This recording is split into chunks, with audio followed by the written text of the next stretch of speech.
Fakta teori.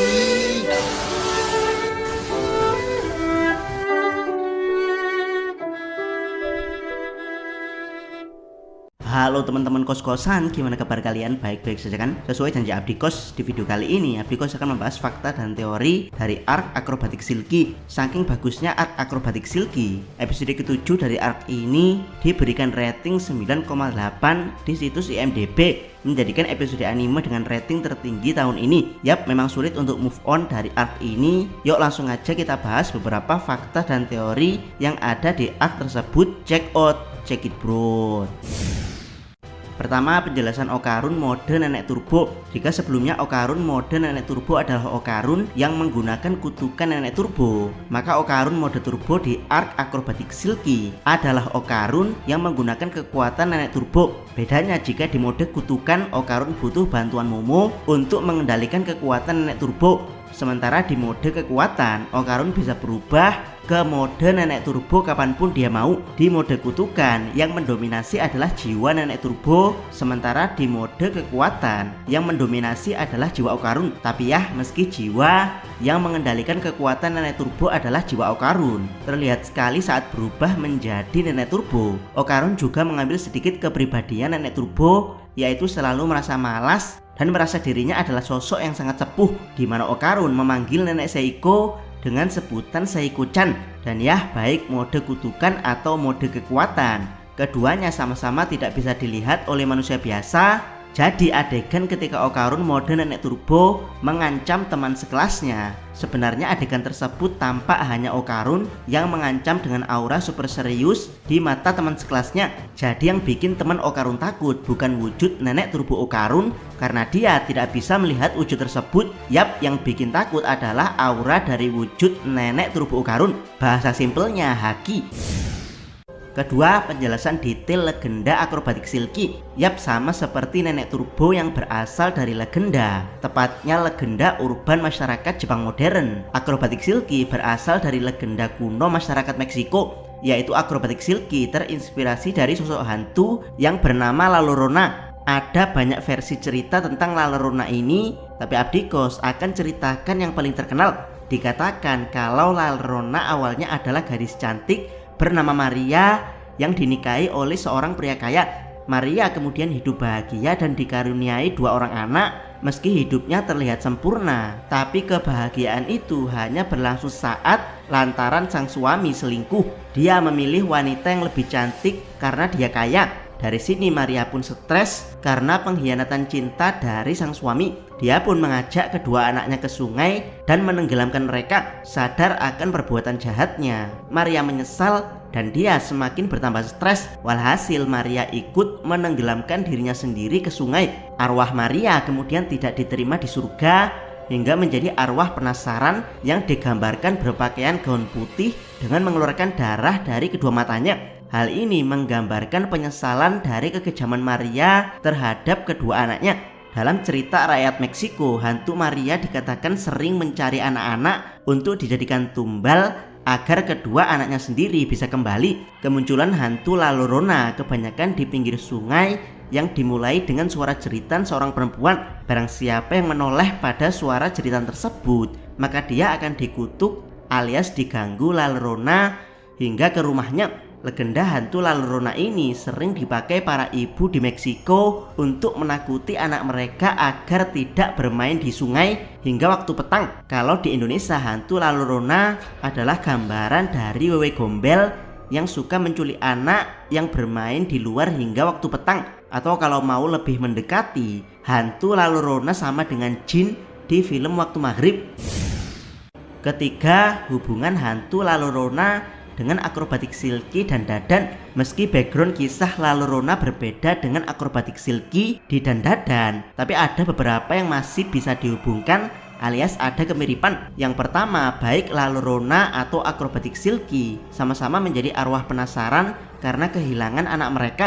Kedua, saat menjadi arwah penasaran, keduanya sama-sama menjadi roh kutukan pendendam alias arwah yang ingin menuntaskan penyesalan dia di dunia. Ketiga, arwah penasaran Acrobatic Silky dan La Llorona sama-sama mencari anak mereka setelah kematian. Bedanya La Llorona melakukan hal jahat dengan mencari anak kecil untuk ditumbalkan agar kedua anaknya kembali, sementara akrobatik Silky menghantui Aira secara brutal karena tidak bisa mengingat wajah anaknya setelah kematian. Dan ya, kalau mengikuti kisah Lalorona, kemungkinan alasan akrobatik Silky menjadi single parent adalah karena suaminya kabur dengan wanita lain.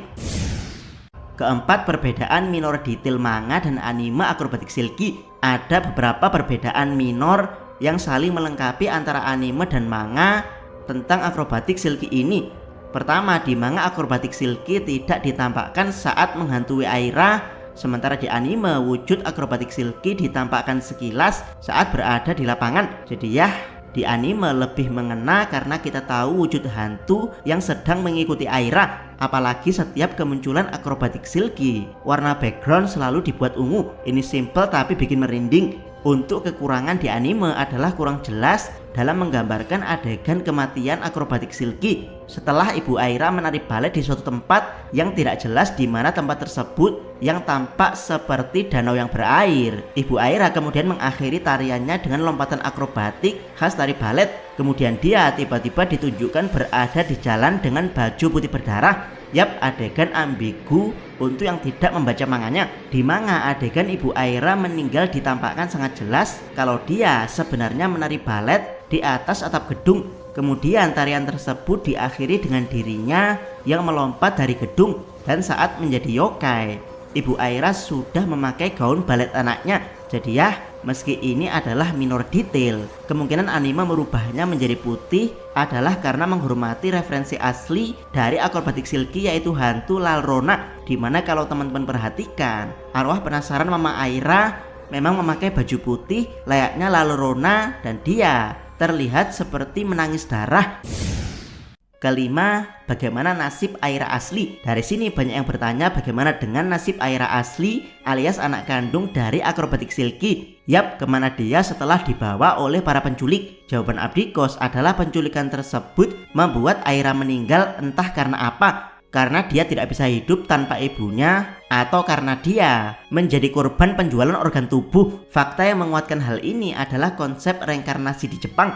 Yap, kebanyakan orang Jepang menganut agama Shinto dan Buddha, di mana di ajaran Buddha dikenal istilah 6 alam, yaitu alam manusia, alam hantu alias alam roh, alam dewa, alam setengah dewa, alam hewan, dan alam neraka. Makhluk hidup yang meninggal sebenarnya tidak benar-benar meninggal, melainkan hanya bereinkarnasi di salah satu alam ini. Itulah kenapa Momo mengatakan dunia sangat kejam pada arwah akrobatik Silky, karena menurut Nenek Turbo, akrobatik Silky yang mati penasaran tidak akan bisa pergi ke 6 alam, alias dia tidak akan berinkarnasi di alam manapun. Dia akan menghilang secara permanen dalam kehampaan. Keberadaan serta kisah tragisnya akan dilupakan, layaknya dia tidak pernah ada. Yap, kenapa hal ini tragis? Jawabannya adalah karena Aira kecil sudah terlebih dahulu meninggal dan dia sedang menunggu arwah mamanya di akhirat. Bayangkan jika Aira menunggu sangat lama tapi arwah sang mama tidak kunjung datang